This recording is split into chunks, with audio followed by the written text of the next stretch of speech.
It's Lachey and welcome back to my channel. Today we'll be doing the 2024 bookish wrap-up video. Yay! This year I read 73 books out of my 75 goal, and I could have read a couple of novellas, but ultimately my last book was one of my favorite books of the year, and I finished it literally 6 minutes before the year, so that was very exciting. Without further ado, let's get into the video. Just go through it. So yeah, I'm gonna be doing my own take on the Spotify Wrapped. Yeah, we're gonna see some of the tops and my most visceral reactions, some of my the funniest books, the best couples, and more. So stay tuned. Before we get into the video, please like, comment, and subscribe. And yeah, let me know some of your tops of 2024 and what you're hoping for in 2025, because I'll be telling you that as well. Okay, my top genre of the year, it's really not a surprise, is romance. I really thought it would low-key be fantasy, but I could see where at the beginning of the year I was going steady. Okay, it was near the end of the year, halfway to the end, that I was just reality's not it for me, let's hop into fantasy. So that was my top genre. Too bad Storygraph, because I'm on Storygraph, it doesn't tell you the number of fantasy you read. It showed a diagram, and fantasy was a quarter behind. So maybe this year. Top couple. So for me, immediately when I thought of this, a couple hopped into my head, but I'm going to do two couples because I think that they both deserve enough love and attention. This book will be spoken about multiple times, but my top couple of 2024, one of them has to be Jax and Evangeline. I love them. And I will never stop loving them. I just would read about them doing nothing. I'm so excited for Stephanie Garber's next book. Ultimately hope that I get to see anything at all about Jax and Evangeline. I love them so much. And this is connected to the series of Carvel, which you can read first, but you don't have to. And this series is the Once Upon a Broken Heart series. This is book number 2. Exquisite, great time, YA fantasy, immersive world. But their romance, there's just something about someone who doesn't feel deserving of love, or impossible, they're not meant to be together. One is cursed and the other one's heart is so pure, whereas Jax is so kind of just genuinely evil, but also the whole time you're no, they deserve each other. I love that couple and they deserve it. The next thing that I have, literally, sorry, it's pulled. The next thing that I chose was the top line of the year, and I couldn't pick just one, and this was hard because I didn't go through and read everything again, and there was a lot of beautiful writing last year, but I feel as soon as someone asks you your favorite line of the year, you have to immediately kind of. So one that I've never gotten over, I saved the page, hold on. Before I read this next line, it has no context, but it is in book 2 near the end. It's one of my favorite lines, but maybe don't listen to this next part. So pause, especially if you're reading this. I'm really speaking to Nani specifically, and then click the video. If you know, you know, it's not left me since I've read it. And with no context at all, the line is simply, there is nothing of equal value to me. What? Oh my God, it's amazing. It's literally everything. That is one of the best lines ever. I don't know why, but it just genuinely hits me in my core. Also, I'm wearing one of my favorite shirt of last year. My mom bought this for me. It's by Cree. It's so good, and I love it. I had to do an honorable mention, and it's from Savor It by Tara DeWitt. First of all, I just love this book. I mentioned it a lot. I will give context for this one. Small time romance, just beautiful. Read it, and I've spoken about it before, so go click another video, but I'm right where you left me. It's definitely in there. Honestly, I feel you guys should just read this. I've tried to read parts of it 3 times without fully being able to encompass everything, but the 2 Nice sequence is literally, the 2 Nice sequence made me feel I got hugged personally from Tara, and I love it so much. And this whole book is good, but that is such a gem. and I love it, and you should read it. So those are my two favorite lines of the year. I just think that they stuck with me the most, they made me feel the most this year, and that really mattered. The next thing is the top pain. I actually don't know why I put that so high up.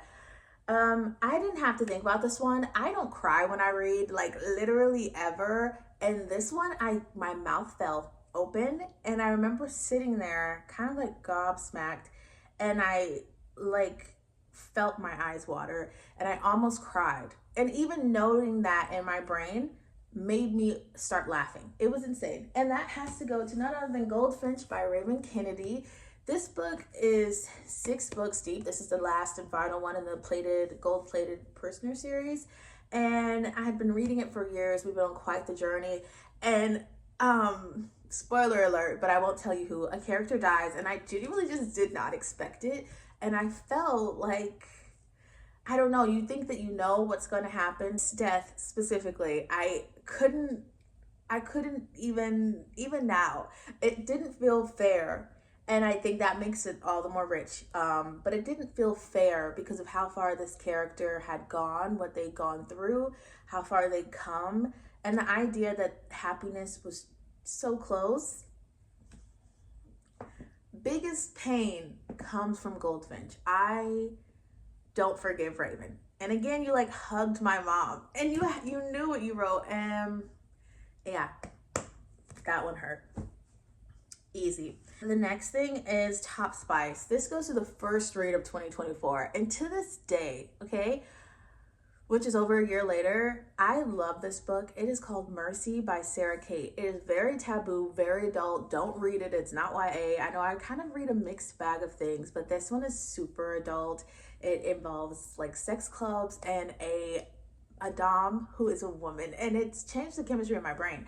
I genuinely love that book. I feel like there should be more discourse and more people making books like that, and I loved it. That book follows like co-workers, like my friend's son slash like she's older slash, I mean, it's just so good. I can't give you everything, but that one has the top spice for me.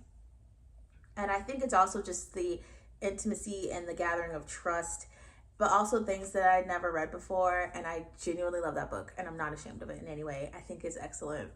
And that's the top spice. Throughout the whole year, I kept thinking, and again, I didn't really like, I looked at everything that I read, but I didn't really like go through and try to remember. But even now, that one stands out. So it gets a little gold star. Top laughter.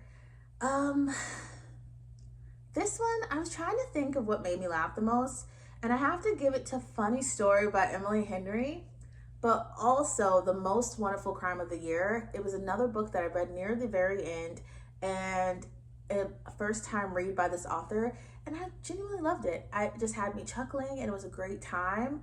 And Funny Story kind of had, again, other like chuckles and situations, and I loved it so much. Like, just delightful and had me chuckling, and I love that for me. Top new author of 2024, and like genuinely, I want to read everything. Like, if I could sign up for the next 5 years, you could sign me up.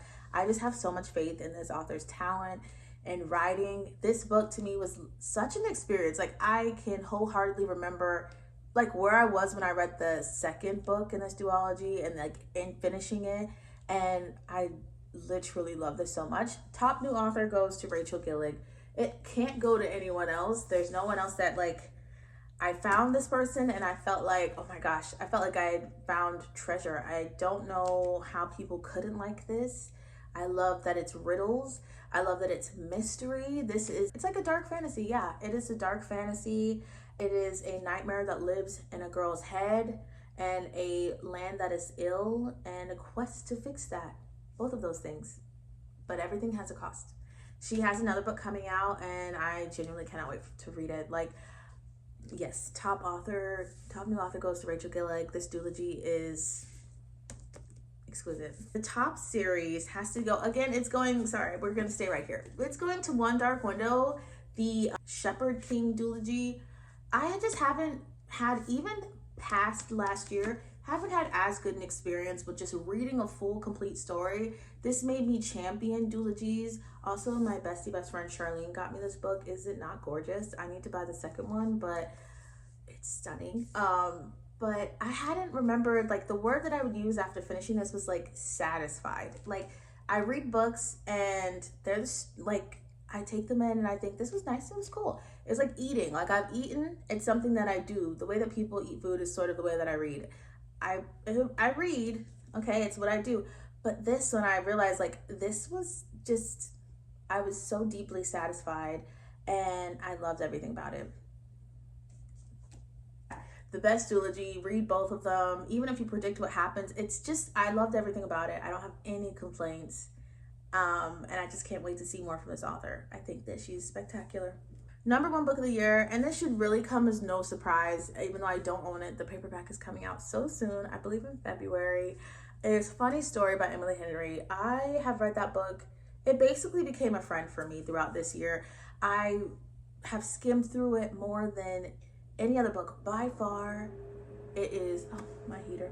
I've skimmed through it in airports, near tears. I have skimmed through it when tired from school. I have skimmed through it just literally like very tired, but just wanted to read certain scenes again. I love Funny Story. It was like a comfort book and genuinely, to me, a friend. Okay? I freaking love Funny Story. And the day that it comes out on paperback is the day that I'm going to buy it. I cannot wait, honestly. The next one, which is like a whole nother end, is the most visceral reaction to a book. My most visceral reaction has to go to none other than The Poisoner by Ivy Ophelia. I think the thing about that book is that I loved 85% of it. I was in, like, for me, it's gothic and academic and interesting. And it's about vampires. And I'd seen it on Instagram a lot, and I thought, well, fine, like, let's go for it. And I did it, and it was darker than I normally like, but again, I still liked it. But the last 15% just felt like such a betrayal. And I just don't see how I'm supposed to, it didn't feel like a betrayal. It was like a betrayal to all types of romances. I remember being rageful. I spoke to anybody who would listen to me and like complain about it. And I, to this day, don't know if I will read book 2.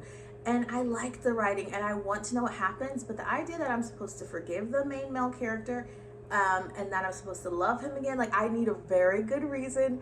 As you can see, I'm still worked up about it. So most visceral reaction has to go to The Poisoner, but I did enjoy 85% of it, and I just feel like I just don't like that he's still the love interest. And that's all I'll say. Look up trigger warnings, but then go enjoy, because it really was a good read.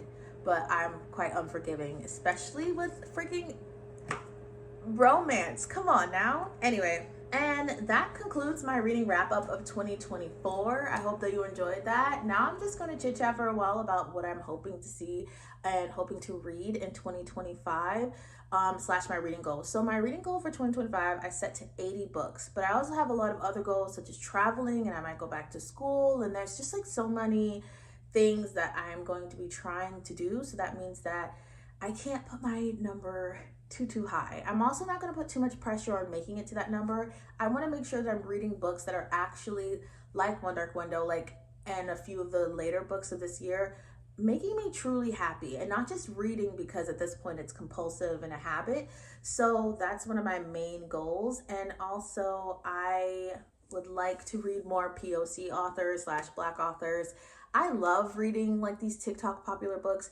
I'm a lover of Emily Henry, and I love Tara DeWitt, and I love so many of these authors, and skin tone like has never really mattered. I read these characters with the blonde hair and blue eyes, and I'm like, yep, that's me. I'm reading that person, but I need to make sure, and I'd like to make a like actual point of reading Black authors and romances and POC authors, because there's so many out there. Another big goal is to read more fantasy. I loved coming back to fantasy. When I first started reading, there was a lot of fantasy involved, and it was like coming back home, and I love it.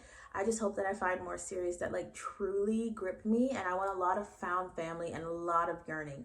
I love enemies to lovers, but I would prefer maybe a little more rivals to lovers, which is different to me because it means like a deep admiration and respect, even if you don't, like, you're not outspoken about it, because this person is like literally your equal, if not the closest to your equal before, if they have an ego.